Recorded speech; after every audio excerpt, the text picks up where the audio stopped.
బంగ్లాదేశ్. ఈ దేశం ఒక సిగ్గు శరం లేని దేశం. ఎందుకంటే అమ్మ పాలు తాగి అమ్మ రొమ్ములు గుద్దే దేశం అనమాట ఇది. 1970 అంటే ఈ మొంటకి అప్పుడు స్వతంత్రం రాలేదనమాట. మనకి 1947లో వస్తే ఈ మొంటకి 1970లో మనం ఇప్పించాం. అర్థమవుతుందా? మన స్వతంత్రం మనం కష్టపడి తెచ్చుకున్నాం. ఈ దేశానికి మనం ఇప్పించాం. ఒక పక్క పాకిస్తాన్ వచ్చి పిచ్చ కుట్టుడు కొడుతుంది, ఇష్టం వచ్చినట్టు వాడుకుంటుంది. సో పాకిస్తాన్ వాళ్ళు, వాళ్ళకి సిగ్గు సర్వం లేదండి పాకిస్తాన్ వాళ్ళకి.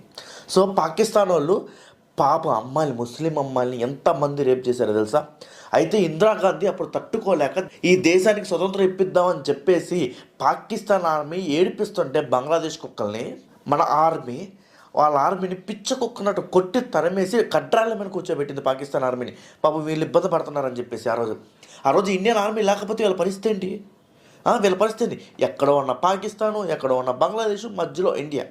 మనం కదా రక్షించింది బంగ్లాదేశ్ని ఆ రోజు. ఇంకో విషయం చెప్తాను మీకు, బంపర్ ఆఫ్ అవుతుంది అనమాట.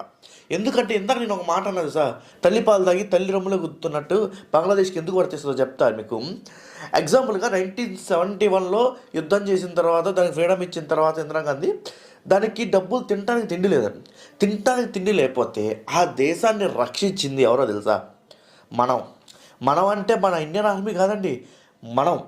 మనం అంటే మన సిటిజన్ ఆఫ్ ఇండియన్స్, హిందూ కానీ, ముస్లిం కానీ, క్రిస్టియన్ కానీ. 1970లో అప్పటి గవర్నమెంట్ ఒక రూల్ తీసుకొచ్చింది, ఒక జీవో తీసుకొచ్చింది. అదేంటని తెలుసా? Bangladesh relief fund.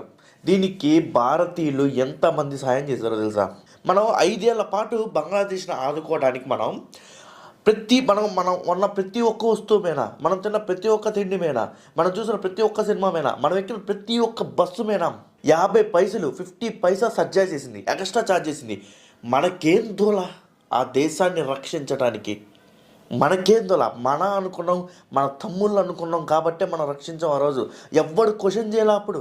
ఏ పొలిటికల్ పార్టీ క్వశ్చన్ చేయాల, ఏ హిందూ పార్టీ, ఏ ముస్లిం పార్టీ, ఎవరు ఏ పార్టీ క్వశ్చన్ చేయాల. భారతీయుడు ప్రతి ఒక్కరు క్వశ్చన్ చేయకుండా సపోర్ట్ చేస్తే ఈ దేశ కుక్కల్ని, వీళ్ళు మాత్రం మనల్ని ఈరోజు చూసారా?